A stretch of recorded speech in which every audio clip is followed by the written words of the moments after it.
बच्चों, आइए अब हम पढ़ते हैं पाठ 15 गुरुदेव रवींद्रनाथ टैगोर। इस पाठ की विधा है जीवनी। इस पाठ के अंतर्गत रवींद्रनाथ की जीवन शैली के बारे में बताया गया है। प्रस्तुतिकरण अत्यंत रोचक ढंग से किया गया है। इसके साथ साथ उनकी साहित्यिक देन का विवेचन भी कुशलतापूर्वक किया गया है। लेखक ने गुरुदेव के प्रति सहज भक्ति भाव रखते हुए स्पष्टता के साथ अपने कथ्य को प्रस्तुत किया है। बच्चों, इस पाठ के अंतर्गत हम पढ़ेंगे कि गुरुदेव रवींद्रनाथ टैगोर ने मनुष्यता की भावना का विकास किया, बाहरी आडंबरों का विरोध किया एवं निर्भीकता साहस के साथ सत्य का प्रतिपादन किया। आइए पाठ की शुरुआत करते हैं। मुझे रोमियो रोला का वह वाक्य याद आता है कि गांधी जी और रवींद्रनाथ एक हिमालय से निकलकर पूर्व और पश्चिम में बहने वाली गंगा और सिंधु के समान दो धाराएं हैं। रविंद्र और गांधी संसार को आर्य संस्कृति की दो महान देन हैं। एक से उनके हृदय की सुकुमारता और दूसरे से उनके हृदय की तेजस्विता चमक रही है। दोनों इतने महान हैं कि हमारी स्थिति कबीर की तरह हो जाती है, यानी हम भी कबीर दास जी की तरह असमंजस में पड़ जाते हैं कि गुरु गोविंद दो खड़े काके लागू पाए।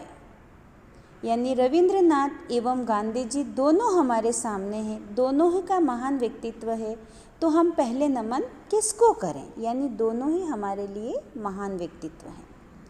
कविवर रविंद्रनाथ बनर्जी कुल के थे, किंतु समाज में सम्मान्य होने के कारण उनका वंश ठाकुर कहलाता था।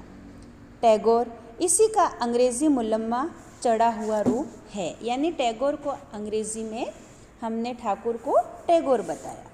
यह कुल केवल बड़े जमींदार ही नहीं अपितु कला और साहित्य के मर्मज्ञों के रूप में भी प्रसिद्ध रहा है। मर्मज्ञों को अर्थात दिल को छूने वाला। इनके पिता श्री देवेंद्रनाथ ठाकुर और पितामह श्री द्वारकानाथ ठाकुर ब्रह्म समाज के बहुत आगे बढ़े हुए सदस्यों में से थे। वे मूर्ति पूजा और अंधविश्वास के कट्टर विरोधी थे। गुरुदेव रवींद्रनाथ का जन्म 7 मई 1861 को बंगाल के संपन्न परिवार में हुआ। इनकी माता का नाम शारदा देवी था। उनकी शिक्षा दीक्षा अधिकांशतः घर पर ही हुई। छोटी उम्र में ही स्वाध्याय और समुचित शिक्षा से उन्होंने सभी विषयों का अच्छा ज्ञान प्राप्त कर लिया। रविंद्रनाथ ने अपने पिता से ध्यान, प्रार्थना, एकांत, प्रेम, शांति आदि बहुत सी महत्वपूर्ण बातें सीखी, जिनसे उनके मनुष्यत्व का विकास हुआ। बच्चों, अब हम पढ़ेंगे कि किस प्रकार रविंद्रनाथ टैगोर के साथ बाल्यकाल में घटना घटित हुई और उन्हें मानव शक्ति का एहसास हुआ। बाल्यकाल में उनकी माता का स्वर्गवास हो गया। रविंद्रनाथ बचपन से ही प्रतिभाशाली थे।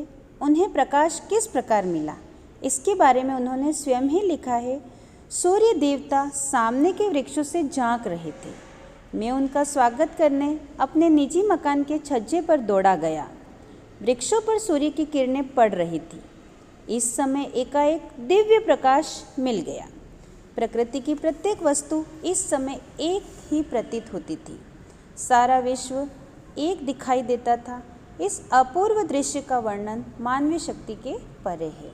यानी रविंद्रनाथ टैगोर ने देखा और महसूस किया कि सूर्य पूरे ब्रह्मांड में, पूरे इस प्रकृति में समान रूप से अपना प्रकाश दे रहा है और सभी तरह एक सा वातावरण बना रहा है।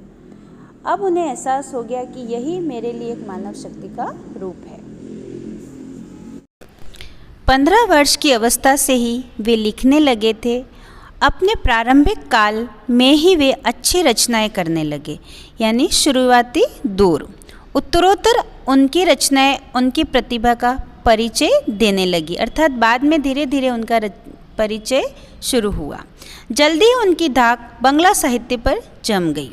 11 फरवरी 1875 को 14 वर्ष की उम्र में हिंदू मेला एक सभा में उन्होंने प्रथम बार अपनी लिखी कविता पढ़ी।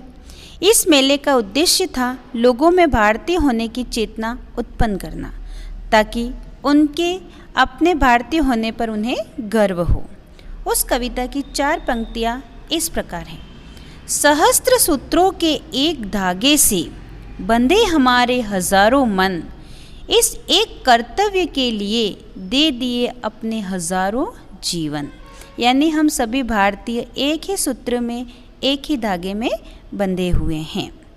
पूरा टैगोर परिवार धार्मिक जोश, साहित्य, संगीत और राष्ट्रीयता की भावना से ओतप्रोत था।